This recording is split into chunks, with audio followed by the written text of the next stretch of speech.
And then I saw her face. I'm a believer, and not a trace of doubt in my mind. I'm in love. Hey guys, StuHD here, and I am back with another reaction video. And today I'm going to be reacting to a new My Little Pony fan review series.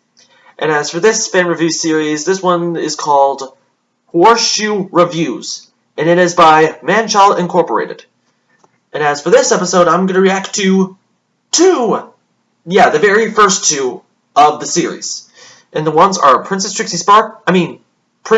Twilight Sparkle, and the second one is Castlemania.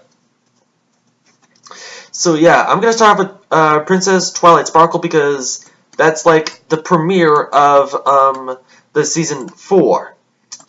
So yeah, I'm excited to check this one out. Hope it's really good. But if it is really good, I'll continue with this. But if it's not good, I'll pretty much just stop at this episode. So let's jump right in. Hey everybody. Yep, I'm doing these now. God help me. My Little Pony episode reviews. Woo! I even made one of these OC ponies just to mark the occasion. Do you like it? Do you think it looks cool? I hope you think it looks cool. Season 4, episodes 1 and 2. Seems like it took forever, but it's finally here. Twilight's a princess now, regardless of how you feel about that. Although it's still not really clear what she's princess of. Magic? Friendship? Well, she's the princess of friendship, but I won't waste time with a recap because obviously you've all seen the episode by now, but I will point out that, of course, being that it's the season premiere, it's one of those adventure-style episodes, which I honestly don't care for. I've always felt like the show is at its best in the more contained slice-of-life episodes. I mean, come on, it's My Little Pony. I watch it because it's lighthearted and fun, not dark and serious. I almost feel bad for saying that because I know Lauren Faust always said she wanted the series to be more adventure-heavy, but I think that's one of those things where input from other writers actually improved the creator's original vision. Whenever someone is curious about watching the show, I usually suggest anything but the pilot, since, like most pilots, it's more like a prototype of what the series became, and just coming into it, it really gives off the wrong impression of what the show is. I'm sure I'm not alone in saying that the series didn't really hook me until around episode 3 and 4. Before then, I was just kind of like, okay, yeah, I get it, Sailor Moon, whatever. So every season I watch, and every season I enjoy the stories, the characters, the world building, the lore, the animation, the humor, the morals, and the overwhelming sincerity of it all that makes the show so great. My Little Pony could have humor in the show. I sort of roll my eyes a little bit, because I know it's going to be the same old final boss battle, elements of harmony horse shit. I can get invested in most episodes just fine, but when it tries to be serious and adventure-driven, it gets a little hammy. And when that happens, it's the only time the show makes me feel conscious of the fact that it's for little girls, and I tend to lose interest. But enough jibber-jabber, on to the episode in question. Right off the bat, it's apparent that they're going with the whole Twilight's not used to flying thing, which would be totally fine, except that she was using them just fine before. Whatever. Spike is annoying as always. That popular, like, and in the scene when they're getting out the elements of harmony, Rainbow Dash says, just like old times, still found it too girly. Bothers me. I mean, has it really been that long since they last used them? I know the show's been away for a year, but in continuity, it can't have been more than a month or two, so I thought to myself, why would you say just like old times? Seems like that line was written more from the perspective of the viewers than from the characters themselves. Oh my god, I'm nitpicking. This is how it starts, people. You make an OC, you start an analysis channel, and within minutes, you've already gone full spurg. Picking things apart that don't really matter, and taking everything way too seriously like an obsessive nutcase. Oh god, why did I start this channel? This way madness lies! Fuck! The episode looks fantastic. These action scenes are like, wow, wasn't even scary, it was just surprising! And there's a really great use of lighting. You get the sense that the animators were like, okay, this show's been around for a few years out of my brain. Everyone knows we're the best looking cartoon around. Fuck it, let's turn it up a notch. It's really almost movie quality. It reminds me of the kind of technical leap that you usually see anytime a popular cartoon gets a movie made for it, and all of a sudden everything looks a little bit more detailed and shaded, which is ironic because My Little Pony did have a movie and it looked like shit. But I suppose when you have character designs like this, nobody really liked the Equestria Girls movie. There is one part of the episode that really bothers me, though, and that's in the flashback scene where Celestia single-handedly uses the elements of harmony to banish Luna to the moon. What? They started making it good. If Celestia can use the elements of harmony by herself, like then making what was every the point event of there for being 6 each movie? ponies in the first place? Isn't it sort of implied that using the elements of harmony takes a little, harmony? Like people working together or believing in each other or something? Later in the episode, it shows Celestia and Luna using them together, and that sort of makes sense. There's two of them, they're sisters, they're working together. But if that's not even necessary, and just one powerful alicorn alone can use them all by herself, then why are they even called the Elements of Harmony? Who named them that? Did Celestia just call them that because it sounded cool? Has the whole series been based on lies? Why didn't she use the elements to defeat Nightmare Moon by herself in the pilot? Was she really willing to risk the safety of Equestria on the vain gambit that Twilight would make friends worthy of harnessing the elements between them? Well, she had to banish her to the moon because one alicorn, what makes she wanted Equestria to be safe. Were they destined to wield she didn't want to kill her sister. If they were destined to wield them, then doesn't that imply that some degree of cooperation between different ponies is necessary? And then Isn't the that the 7 whole ponies, reason the show's called the 6 ponies came up, and then if friendship is brought her magic and back. the final element is magic, then doesn't that mean that the final element is also friendship? How can friendship be harnessed by one person? How does that make sense? How does it make sense to send Twilight away? How do they think they're going to use the elements without her? Why is there a stupid-looking CG crocagator? Why is Pinky so flanderized? What is that seatbelt connected to? And what is wrong with this woman's face? Oh my God! What's wrong with your face? Discord plays a big part in the episode, and his character development continues to mirror that of the character he's based on, Q, gradually taking on the role of an ally, but still testing the limits of everyone's patience. Every scene he's in is great, and at the end it turns out that he was behind everything all along. I like that they didn't go down the same old route of having some lame, barely thought-out new villain character. Discord explains that the cause of the current disaster was some seeds that he planted a zillion years ago in his more villainous days. I like that they put effort into keeping Discord somewhat gray. I think the instant face turn and keep calm and flutter on had a lot of us worried that they were going to have him shaking hands and kissing babies from now on, but thankfully he's still a kissing babies prick who laughs at everyone's suffering and thinks they're all a bunch of idiots, while still helping in his own way. Which, come to think of it, is a lot like my relationship to you people. Bronies are the most easily offended people. Why do bronies have to ruin everything? Fucking bronies, I hate them! Bro, calm it down, bro. Oh my God, my little pony ruined my life! The plot is resolved on a pretty interesting note that sort of shakes up the formula. Twilight restores the Tree of Harmony by giving up the elements, with the moral being that real friendships will stand the test of time even as life takes you down different paths, which is probably one of the most important morals the show has touched on so far. After she restores the tree, it sprouts a plant from which Twilight is presented a mystical little lockbox with 6 keyholes. This is left unresolved, so it appears the show is getting its first season-long arc. Well played, Megan. You have my attention. Well played, Megan. And so, my final verdict is... promising. With a little smiley face. The episode itself was not bad at all, and the way it ends leaves me optimistic about Season 4 and eager to see where it goes. The series has certainly had its strikes and gutters so far, but it's not dead yet. And as for Princess Twilight, well, she's had her ups and she's had her downs. She's had her smiles and she's had her frowns. But still I think she should be crowned the King of Limbo! Onwards to Season 4, and I'll be with you freaks for wherever the track takes us, because in the words of the great philosopher Barrett Wallace, there ain't no getting off of this train. Because there's guys who watch I'm going to be doing these reviews weekly now, for as long as I possibly can until I lose my mind, and I can almost guarantee it's only going to get stupider from here. So go ahead and subscribe to this channel if you will, so you can see every step of my slow descent into madness. Woo! I'm drowning in Horseshoe. Okay. So yeah, they show that bronies could be freaks and bronies could ruin their own lives, but I don't ruin my own life. I'm a happy normal guy. And yes, everyone was thinking that. Why didn't Celestia just like defeat Nightmare Moon with the elements? Did she want to keep her sister safe? Did she wanted to keep Equestria and her sister safe? You don't know. Whew. Anyways, let's get on with the next one I have to react to. Okay. And the next one is Castlemania.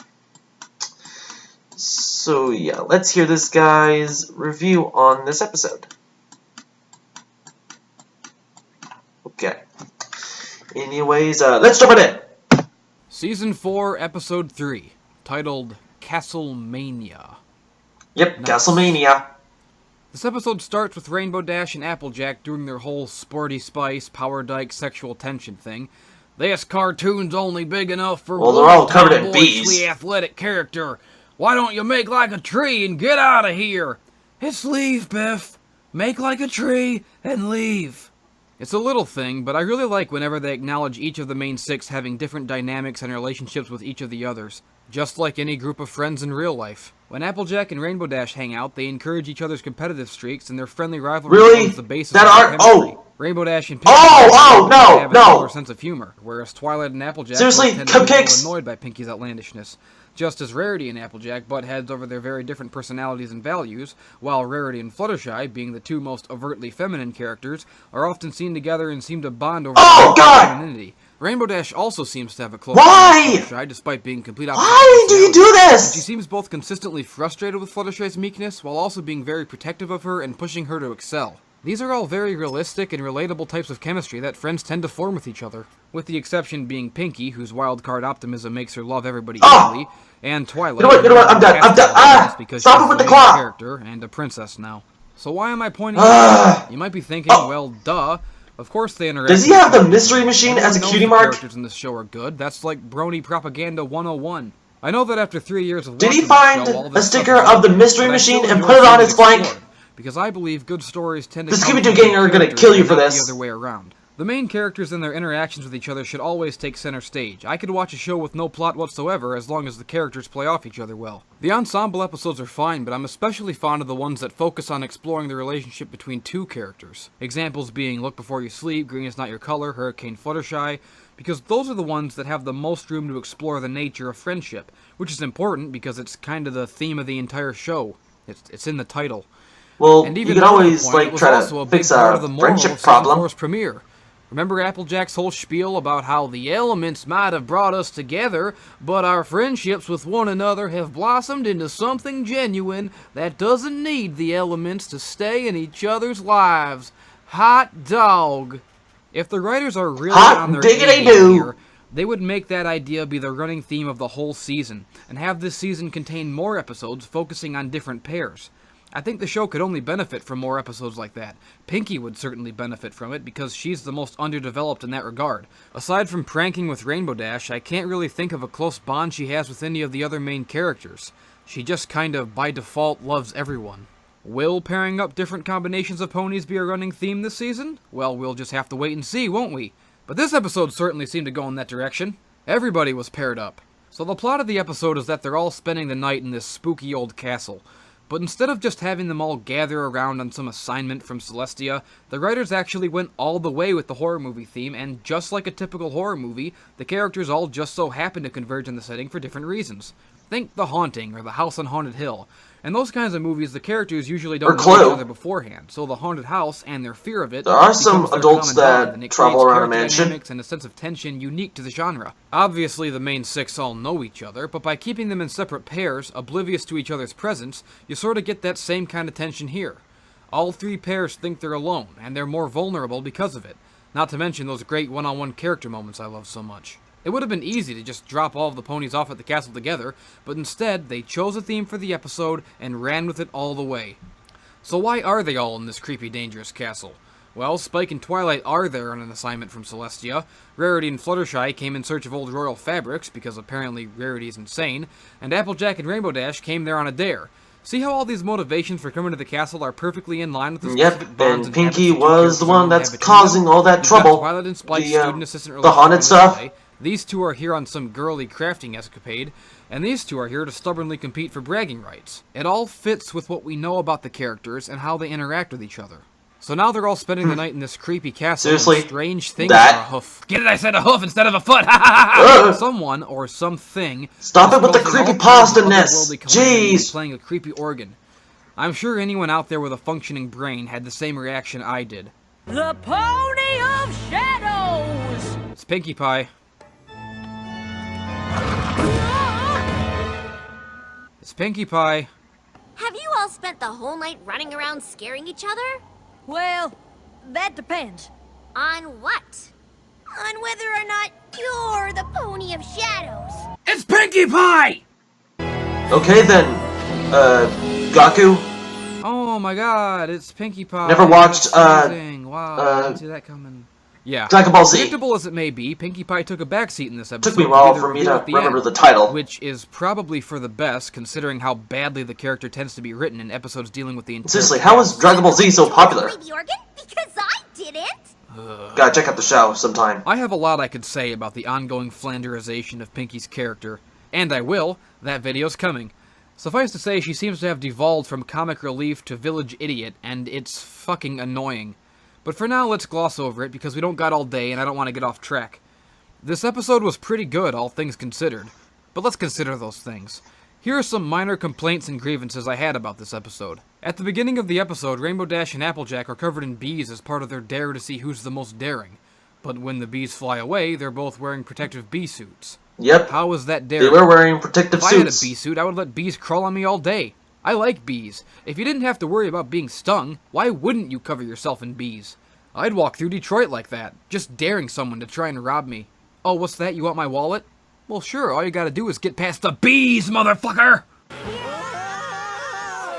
Hey, Pokemon! Applejack's tail looks fucking gross in that beekeeper suit. It makes it look like some kind of hideous mutant extra arm coming out of her butt. 0 out of 10. Would not come inside. The moral at the end was that it's important to learn from the past, which is true. It's a little vague, but not every episode needs a perfectly neat and tidy moral, and it's to be taken more as a setup for yet another status quo shift this season. Since there's not really much reason to be sending friendship reports to Celestia anymore, how does the show continue to have morals at the end? Like this. Why don't we keep a journal, just like the Royal Pony Sisters? Not a drastic change by any means, but it's moving the arc forward and certainly makes more sense than continuing to make friendship reports. That would be like studying for a course you already passed. I always let my imagination run away from me. Then it comes back with cake. Shut up! So this episode had its flaws, but it was still pretty enjoyable, and I still think Season 4 is shaping up real nice. I'm not one of those guys who really likes to criticize Season 3. We're on Season 7 right now. Episodes, but I think the problem was that a lot of us, myself included, had just sort of become jaded and tired of the whole thing by then. Season 3 had to contend with the show being around long enough to no longer be a novelty, so we were all naturally becoming more critical of it, as well as more annoyed and disgusted with the fandom in general, and more aware of what dark things lied in store for us from the repulsive decadence of Hasbro.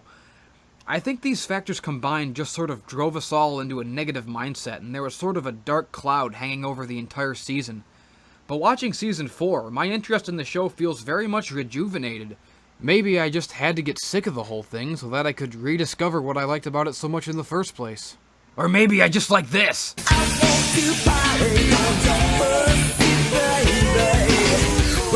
Huh, nice song. Wait, is this copyright music? I hope not.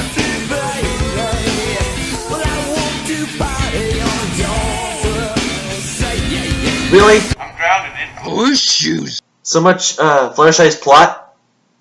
Is that over? Jump scare? Oh. I thought something brutal was gonna come on. Anyways, that was an irritating episode.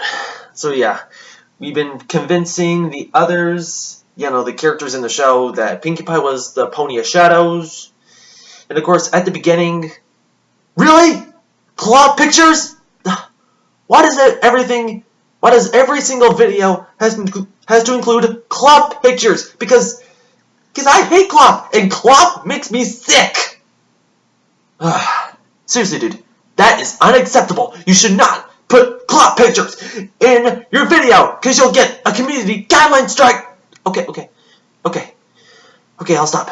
I need to calm down. It's not a big deal, it's just Clop. Whew. Anyways, I don't have time for a review about this video because I'm out of breath from all the yelling. Once again, guys, thanks for watching, and ahoy!